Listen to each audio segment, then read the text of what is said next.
Notre sujet, ça va être les personnages, tous les personnages.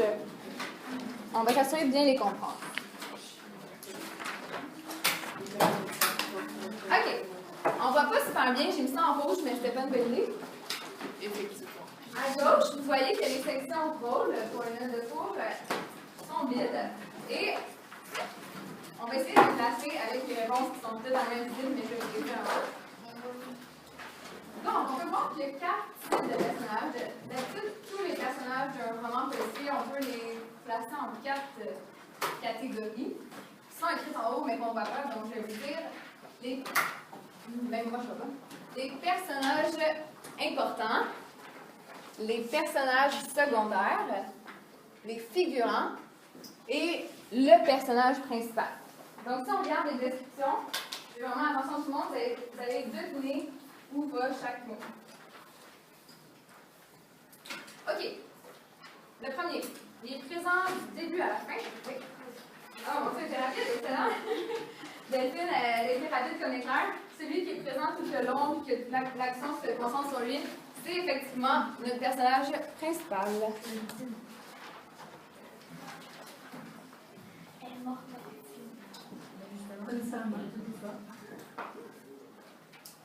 Ensuite, le deuxième. Ah, je pense que j'avais. Le deuxième, ils sont généralement présents, sont souvent là pour aider le personnage principal, puis ils ont un lien avec lui. Est-ce que ça serait plutôt des figurants, des personnages secondaires ou des personnages importants? Quel mot? Des personnages importants. Effectivement. Donc, c'est pas les principaux, mais c'est ceux qui sont souvent là dès qu'il se passe des péripéties.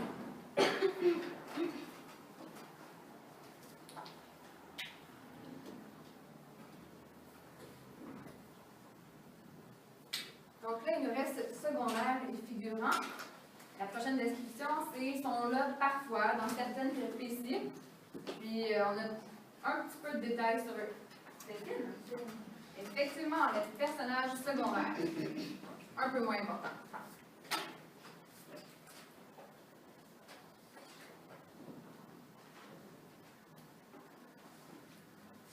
Et vous l'aurez deviné, la dernière section, c'est écrit ceux qui servent un peu de décor. Ils n'ont pas vraiment de lien, mais ils font partie comme, de la vie générale.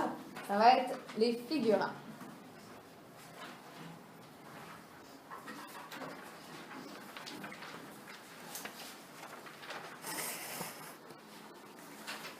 Excellent. La prochaine section, on peut tourner la page, on va se rendre à la section 6, les types de narrateurs. Puis ça va être le dernier petit bout de théorie pour aujourd'hui. Comme vous pouvez voir, j'ai vraiment divisé un petit peu à chaque cours pour pas que ça soit trop lourd. C'est nos types de narrateurs. Encore une fois, j'ai mis en rouge, on voit vraiment pas bien. Mais ils vont se déplacer à mesure qu'on va les trouver. Donc, des narrateurs. Un narrateur, c'est quoi en gros un narrateur? Celui qui raconte l'histoire. Super. Donc là, nos types, on a le narrateur absent ou omniscient. Ça va ensemble. Je sais qu'on ne voit pas, mais on a le narrateur présent et participant. Puis on a un narrateur témoin. OK? On va regarder les descriptions. Puis je pense que par déduction, vous allez réussir à placer les différents types de narrateurs. Le premier, il raconte sa propre histoire à la première personne, au jeu. C'est lui qui vit un peu toutes les situations qui se passent. Puis à droite, les indices, c'est écrit, bon, des pronoms justement au jeu, mon, ma, mais. Est-ce que vous le mettriez dans celui qui est absent ou omniscient? Omniscient, on va dire ce que ça veut dire après. Est-ce que vous diriez que c'est le narrateur qui est présent et participant, celui qui parle au jeu et qui vit l'histoire, ou un témoin? Delphine est en feu aujourd'hui? Oui. Exact, c'est un narrateur qui est présent et participant.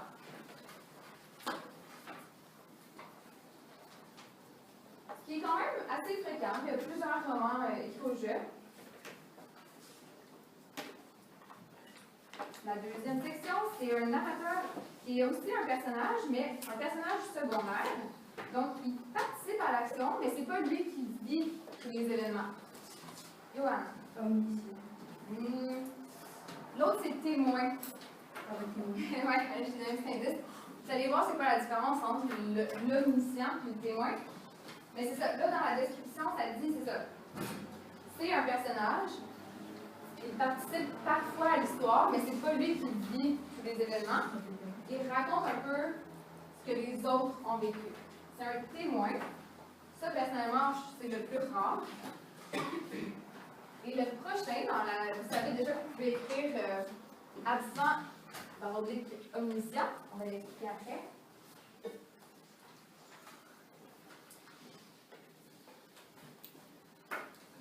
Avec la description, vous allez comprendre c'est quoi que ça veut dire omniscient.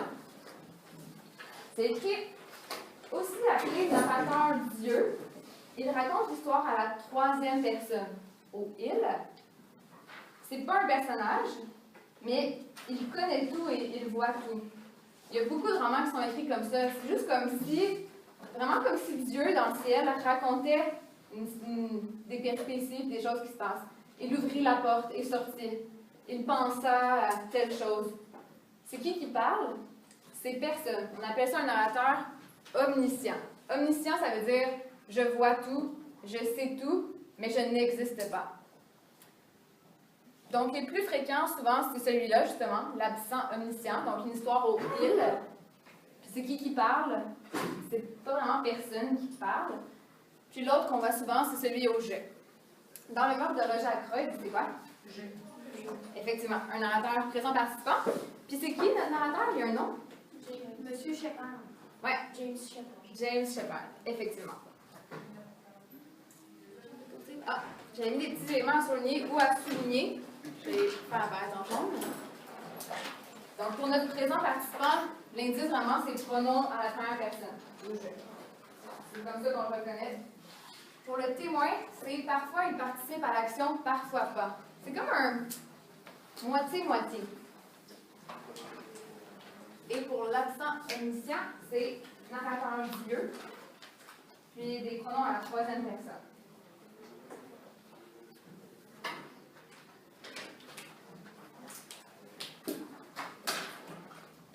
Est-ce que vous connaissez ça? Oui. Qu'est-ce que c'est cette série? Sherlock Holmes. Sherlock Holmes, effectivement. Est-ce que quelqu'un, vous avez peut-être vu comme l'émission ou les films, mais évidemment, ça vient de romans. Quelqu'un a déjà lu les livres de Sherlock Holmes? Non? Dans les romans de Sherlock Holmes, c'est pas Sherlock Holmes qui raconte l'histoire. C'est son ami. C'est son ami. Connaissez-vous son nom? Voyons, James. Je connais son nom de famille, je sais pas c'est quoi son prénom. Il dit toujours élémentaire, mon cher. Watson. C'est ça. Donc, dans Sherlock Holmes, même si le personnage principal, on s'entend que c'est Monsieur Holmes, l'enquêteur, dans les romans, la personne qui raconte, c'est Watson. C'est un narrateur témoin, donc oui, c'est un personnage, mais c'est pas lui le centre de l'action. Il raconte ce que son cher ami vit, puis il raconte, aujourd'hui Sherlock Holmes a découvert tel indice, j'étais là, j'ai vu. Ça, c'est un bon exemple de narrateur témoin. On l'a déjà dit dans le meurtre de Roger Ackroyd, c'est un narrateur présent. Puis je vous ai mis un exemple de narrateur omniscient, mais vraiment, je ne sais pas si tout le monde voit dans le fond, c'est vraiment cette image-là, pour comprendre c'est quoi un narrateur omniscient. C'est comme une caméra dans le ciel, comme si tu écoutais une série télé. Ce qu'on voit, c'est tout ce qui a été vécu, mais c'est qui nous raconte l'histoire? C'est personne. Il y a juste comme une genre de caméra cachée. Ouais. Quand la petite fille, la voleuse de livres, Ouais. j'ai lu le livre. Ouais. Puis c'est la mort. Ah oui, c'est vrai. C'est quoi la mort? La voleuse de livres, c'est ça? C'est la mort. Ouais. C'est la mort de Roy avec son humour noir. Genre, qui raconte toute l'histoire. C'est vrai. Je ne sais pas si vous avez vu, il y a un film aussi, là, La voleuse de livres. Ça se passe pendant la Deuxième Guerre mondiale, il me semble. Puis le narrateur, c'est un peu comme un narrateur omniscient, mais au lieu que ça soit personne, dans ce roman-là, c'est la mort qui explique et qui rôde un peu parmi les personnages. C'était une version vraiment intéressante de narrateur omniscient. OK, la prochaine activité que nous allons faire, ça va être en équipe. Vous allez avoir 10-15 minutes pour la faire. On va faire un réseau de personnages. Parce que là, je le sais, tout le monde dans la classe est un peu mélangé avec les personnages. C'est qui Madame Ferrars? C'est qui Madame Ackroyd? Ralph? Il fait quoi dans l'histoire? Tout ça, là, c'est aujourd'hui qu'on en profite. Donc, si vous n'êtes pas rendu au chapitre 7, ben, si vous n'avez pas lu le chapitre 7, c'est pas grave, profitez-en là, pour capter le plus d'informations de vos camarades de classe, pour comprendre le plus. Si aujourd'hui tu es un peu frustré contre le roman parce que là tu comprends pas, c'est aujourd'hui qu'on règle tout ça. OK? Un réseau de personnages, en avez-vous déjà fait en hochant la tête? Un truc comme ça pour placer les personnages? OK? Ah, OK, il fallait que tu placer les personnages. Les autres, pas vraiment? OK, aujourd'hui, on va en faire un. Qu'est-ce que c'est un réseau de personnages? C'est justement, on place tous nos personnages dans un schéma. On va faire des liens entre eux avec des flèches, on va faire des formes selon l'importance de chaque personnage. On va créer, c'est quoi tous les liens entre tous les personnages importants. Et après, là, quand on va avoir tout créé notre beau réseau de personnages bien clair, bien détaillé, ça va vraiment être plus clair dans votre esprit. Et vous allez pouvoir l'utiliser à l'examen. Donc après, ça va aller vite. Si ma question à l'examen, c'est, par exemple, décris-moi Flora, Miss Flora. Ça vous dit quelque chose? Miss Ackroyd? Flora Ackroyd. Ouais, décris-moi Flora. Je sors mon petit réseau de personnages. OK, oui, elle est amie avec tel personnage, c'est la fille de tel personnage. Ah, elle est en chicane avec lui, ça va aller vite répondre aux questions d'examen. Donc ça va être votre outil merveilleux. À quoi ça ressemble, vu qu'il y a juste Charlotte, on dirait qu'elle est plus à l'aise avec le réseau de personnages. Dans le fond, au milieu, je vais vous montrer un exemple. Au milieu, on va mettre le personnage principal. Dans notre roman, tout tourne autour de Roger Ackroyd parce qu'on veut découvrir qui est le coupable de son meurtre. C'est pas mal autour de lui que ça tourne tous les suspects. Il va être au milieu. Donc là, vous pourriez décider de faire un cœur, une étoile, quelque chose autour de son nom pour qu'on comprenne que c'est notre personnage central. Puis après, vous pouvez faire des traits, un peu comme ça. Et sur les traits, vous écrivez c'est quoi le lien avec l'autre personnage. Donc ici, j'ai pris ça sur Internet, c'était juste un exemple. Mais par exemple, il y avait un personnage qui s'appelait Kate, qui était une policière. On a fait un lien vers Suzanne, un autre personnage, puis on a marqué « Ami ». Donc on fait ça avec une liste de personnages que je vais vous donner. Des liens comme ça, ça se peut qu'il y en ait qui ne soient pas liés. Vous pouvez voir ici la petite section de Debra n'est pas liée au personnage principal, mais elle fait aussi partie du roman. Ou ça se peut que dans votre réseau, tout le monde soit lié et qu'il y ait des traits partout. Ça va dépendre du roman. Ensuite... OK. Je vous ai fait un exemple de à quoi ça pourrait ressembler à partir de l'activité d'aujourd'hui. Au milieu, vous mettez Roger Ackroyd, tout le monde. C'est ça. Après, vous mettez des bulles autour, puis vous faites les liens. Vous écrivez le lien sur le trait. Donc là, j'ai marqué frère. Est-ce que Roger Ackroyd a un frère? À vous voir. Meurtrier, on ne le sait pas encore. Il n'y aura probablement pas le terme meurtrier. Mais c'est ça. Vous mettez le plus d'informations possible pour qu'on puisse comprendre vraiment comment tout le monde est lié dans le meurtre de Roger Ackroyd. Puis quand je disais ceux qui sont en plastique, ça va être nos éléments forts pour aujourd'hui. Vous pouvez mettre de la couleur, vous pouvez mettre des formes spéciales, vous pouvez faire des cas de telle flèche. La flèche pointillée, ça veut dire une relation négative. La double flèche, ça veut dire une relation positive. Utilisez votre créativité. Ça va être en équipe de 2 ou 3. Vous pourriez le faire seul, mais moi, je vous conseille de vous mettre en équipe parce que, comme je dis, c'est le temps, là. Si j'avais un petit doute sur qui est Flora et qu'est-ce qu'elle fait dans l'histoire, je demande à mon ami. Si, je voudrais mieux comprendre à quel moment, dans le fond, tel personnage arrive, discutez-en. Ce qu'on va faire, je vais vous laisser 15-20 minutes. Donc, je vous laisse quand même beaucoup de temps. Là. Je veux que vous le détailliez le plus possible. Puis, je vais circuler. Dans 15 minutes, je vais prendre 2-3 réseaux de personnages en photo sur mon téléphone. Je vais les brancher sur l'ordinateur, puis on va les afficher, puis on pourra les regarder. Vous allez voir, il y a différents modèles. Il y en a qui vont avoir mis l'accent plus sur certains personnages. Il y en a d'autres qui vont avoir choisi de mettre l'accent sur autre chose. On va voir qu'il y a différents types. Puis encore là, si vous avez des questions, ça va être vraiment le moment de tout décortiquer ça. Vous pouvez vous placer en équipe.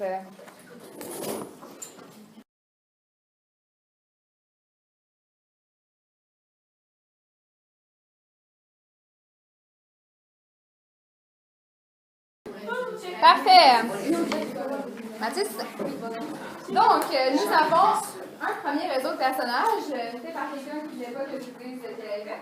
Donc, on va... Puis elle avait fait ton suivi. Oui, on voit pas super bien, je sais, au fond, c'est un peu flou, mais on va les regarder, comparer avec ce que vous avez fait et ajouter des détails si vous en manquez. Donc ici, nous avons Roger Ackroyd au milieu, comme je l'avais dit. Donc, par qui on pourrait commencer? On pourrait commencer par le Dr Shepard, c'est notre narrateur, comme nous l'avions dit. On a écrit que c'était un ami. Effectivement, le Dr Shepard était un ami de la victime. Shepard ou Shepard? Shepard. Attends, je vais retrouver. Oui, c'est Shepard. Shepard. C'est ici.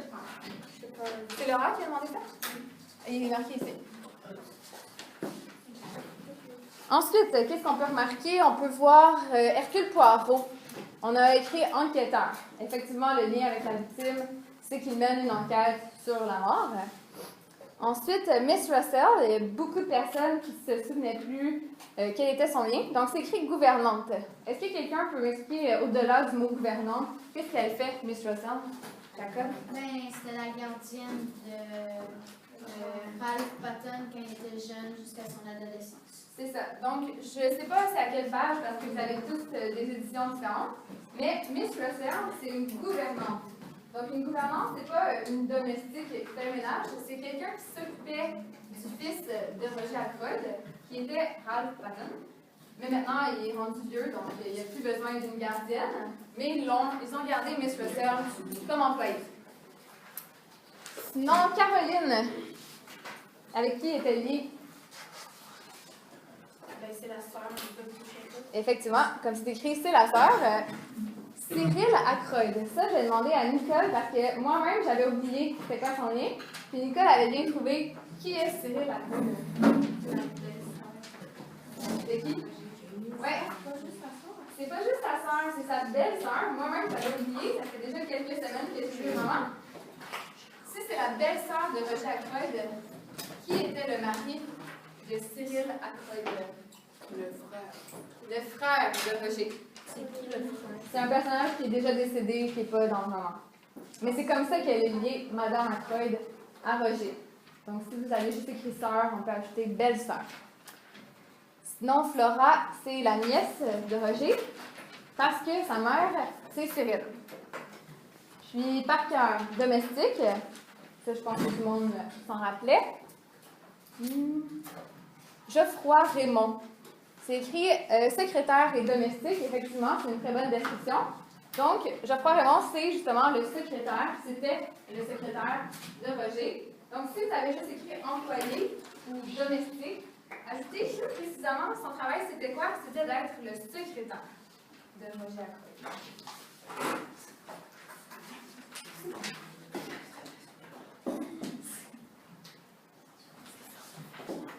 Ensuite, Hector Blunt, tout simplement, pour l'instant, au chapitre 7, nous avons comme information qu'il était un ami de Roger Ackroyd.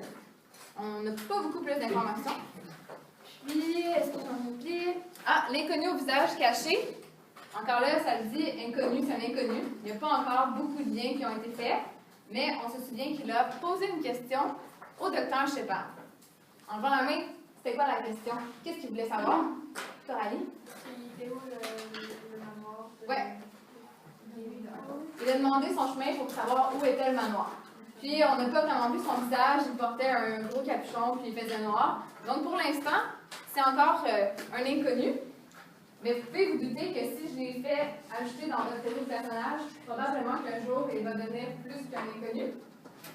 Et aussi, pour vos réseaux de personnages, là, j'ai vu que certains l'ont fait à l'encre, c'est correct aussi. Mais je me dis, vous pourrez les modifier au fur et à mesure de votre lecture ou en créer un nouveau quelques jours avant l'examen. Parce que ça se peut qu'il y ait des nouveaux liens qui s'ajoutent.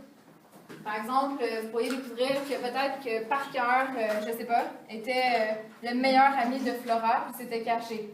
Peut-être. Peut-être que non. Mais vous pourrez les modifier. On va regarder deux autres exemples, juste pour voir s'il y avait des informations différentes. On a toujours notre victime au milieu. Flora, c'était effectivement la nièce. Ah, un détail que je n'ai pas dit qui est écrit ici. C'est écrit Flora et Ralph Patton sont mariés. Mais en fait, ils sont fiancés. Ils ne sont pas encore mariés. Donc, si vous aviez écrit mari et femme, c'est fiancé. Ils sont fiancés. Ben, Ben, t'es rendu un peu plus loin, je pense que c'est ça. Fait que peut-être que je suis pas certaine encore si je vous conseille quoi. Est-ce que, pour ceux qui sont rendus pile, qui ont lu le chapitre 7, est-ce que Hector Blunt est amoureux de quelqu'un ou non? Non. Non, c'est pas clair. OK. On va laisser ça comme ça pour l'instant. On n'ira pas trop au devant. On va s'entendre sur le chapitre 7. Sinon, d'autres informations nouvelles. C'était assez similaire. Et un dernier exemple. Fiancée. Flora, sa mère, sait tirer la Freud. Ça se ressemble. Ah, j'avais marqué au début, dans le premier exemple, c'était écrit Hercule Poirot, le lien avec Roger Ackroyd, c'était enquête sur la mort. Oui. C'est son voisin. Oui, C'était quoi la différence entre fiancé et marié? ça veut juste dire qu'ils n'ont pas eu encore la cérémonie de mariage. Là, je vous laisse 30 secondes pour réfléchir. Est-ce qu'il y a encore quelque chose qui n'est pas clair dans ma tête? Est-ce qu'il y a encore un personnage dont j'ai aucune idée de qui on parle? Je laisse penser. Si jamais ça vous vient d'ici la fin de la période, n'hésitez pas à lever la main. Pour la prochaine activité, on va continuer en fait à parler des personnages. Donc, comme je vous avais dit, on va imaginer les personnages, leur physique.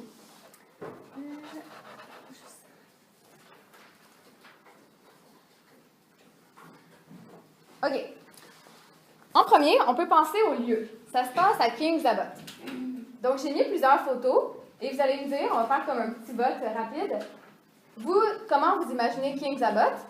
Et je me suis prise quelques notes sur les personnages. Donc, si jamais tout le monde me dit, par exemple, je trouve que Hercule Poirot ressemble à telle image et que moi, je pense qu'en fait, la description était assez différente, je vais vous dire, retournez voir au chapitre 2 la description, puis on pourra revérifier un peu nos idées.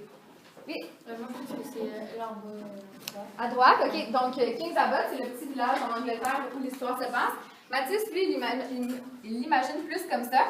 Effectivement, ça a l'air d'un petit village avec une église, quelques maisons. Puis aussi, en fait, il y a deux images qui correspondent à notre lieu. Johan? Ouais. Celle-là, je l'ai mis parce qu'il y a une gare et on rappelle à quelques moments dans le roman qu'il y a une gare près de King's Abbot. Les deux autres, ça c'est Montréal, ça c'est aux États-Unis, je pense. Los Angeles. Ouais. Ça c'est vraiment des grosses villes, des énormes métropoles. King's Abbot, c'est pas tout à fait cette ambiance-là. C'est plus un petit village. OK, les personnages, on va tester comment vous les avez imaginés. Hercule Poirot. Quelqu'un en levant la main peut me dire quelle photo? Charlotte. En haut à gauche. Ouais, pourquoi? Parce qu'il disait que genre c'était un coiffeur. Ouais. Il y avait toujours une moustache là, puis comme des céréales que C'est ça. Bon, premièrement, c'est vrai qu'au début, le docteur il pensait que c'était un coiffeur à cause de sa petite moustache et de ses cheveux bien placés. Et en fait, Mathis, vous avez remarqué que j'ai mis une petite photo dans le document pour vos résumés. Et c'est aussi la photo de cette personnage-là. Ça, c'est l'acteur, en fait. C'est l'acteur qui joue Hercule Poirot dans la série télévisée. Donc, il y avait un film ouais.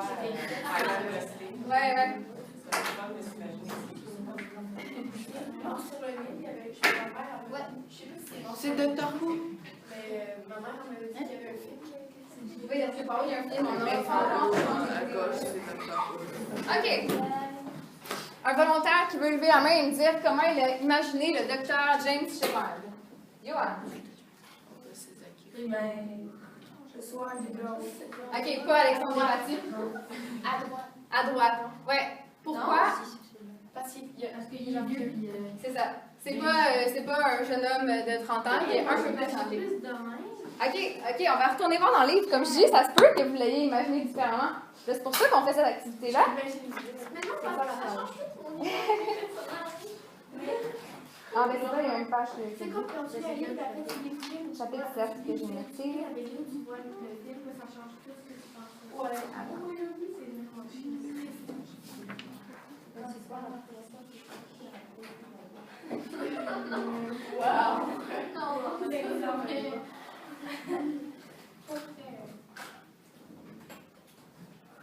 Je pense que j'ai pas noté la bonne page pour lui, mais il rappelait qu'il était un peu plus âgé.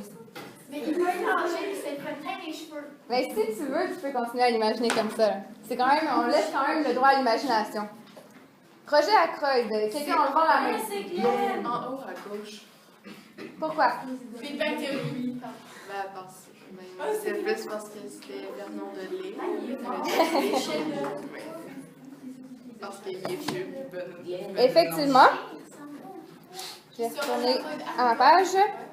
OK, la description que nous avions au premier chapitre, ça disait « Il a environ 50 ans, la figure rouge et des manières affables. C'est un gentilhomme, non, c'est un gros industriel. » C'est comme ça qu'il le décrit. Donc, on pourrait imaginer un peu comme la photo en haut à gauche. Moi, Sheldon. Toi, Sheldon. C'est qui Sheldon? Caroline, la sœur du docteur. En prend la main. Quelqu'un peut dire comment elle l'a imaginé? Jacob. Mais c'est en bas. Ouais, c'est en bas. Moi, je l'avais imaginé comme Parce que, premièrement, c'est la sœur, donc elle doit être plus vieille, aussi, puis elle dit à tout le monde des secrets. C'est la sœur du docteur, puis le docteur est dans la cinquantaine. Oui, mais je pensais qu'il était genre full plus jeune, fait que... Parce que des fois, c'est comme 10 ans différents, parce que quelqu'un a grandi. Ouais, puis un autre indice sur les photos, c'est un peu l'action. Caroline, elle aime ça potiner, elle est toujours au courant, elle s'en va faire l'épicerie, elle revient, elle a entré 10 nouvelles. C'était ça un peu l'indice aussi. Est-ce qu'on peut l'imaginer comme la Tu peux l'imaginer comme tu veux. Merci, c'est McDonald's. Celle d'en haut à droite. Minerva avec mon expérience. Ah, ça c'est drôle que vous me disiez ça. Harry Potter. Là, j'ai juste Laurent qui m'a dit son opinion. Je vais prendre une autre opinion en levant la main. Charlotte, toi? Elle a dormi parce qu'il disait que, je sais pas si c'était elle, qui disait qu'elle était genre grande avec les cheveux noirs foncés. Pauvre Laurent, Laurent est découragée en imagination des personnages. Mais c'est pas cool, ça! Miss Russell, en fait, c'est une gouvernante, comme on a dit. Moi, en fait, au début, je l'imaginais comme ça. Je me disais, ah, c'est la chef des domestiques. Ah, moi, j'imaginais. Je suis retournée voir dans le roman. Elle est décrite comme étant une très belle femme ayant une longue chevelure noire. Donc, c'est un peu plus comme ça, Miss Russell. J'avais imaginé. Des fois comme ça. Non, Moi, j'imaginais une vieille madame. Ok, C'est là, moi. non. En haut à gauche. En haut à gauche. Puis en haut. Sinon, on va faire. Ok, je vais juste attendre d'avoir le silence pour pouvoir reprendre vos opinions. Laurent m'a dit en haut à gauche, Charlotte. En haut à gauche aussi. Effectivement, Ralph Patton est décrit comme ayant les cheveux foncés, un peu longs, un mystère un peu bohème. Oui. Donc, Ralph Patton, le fils adoptif de Roger Ackroyd, on peut l'imaginer comme ça. Hector Blunt.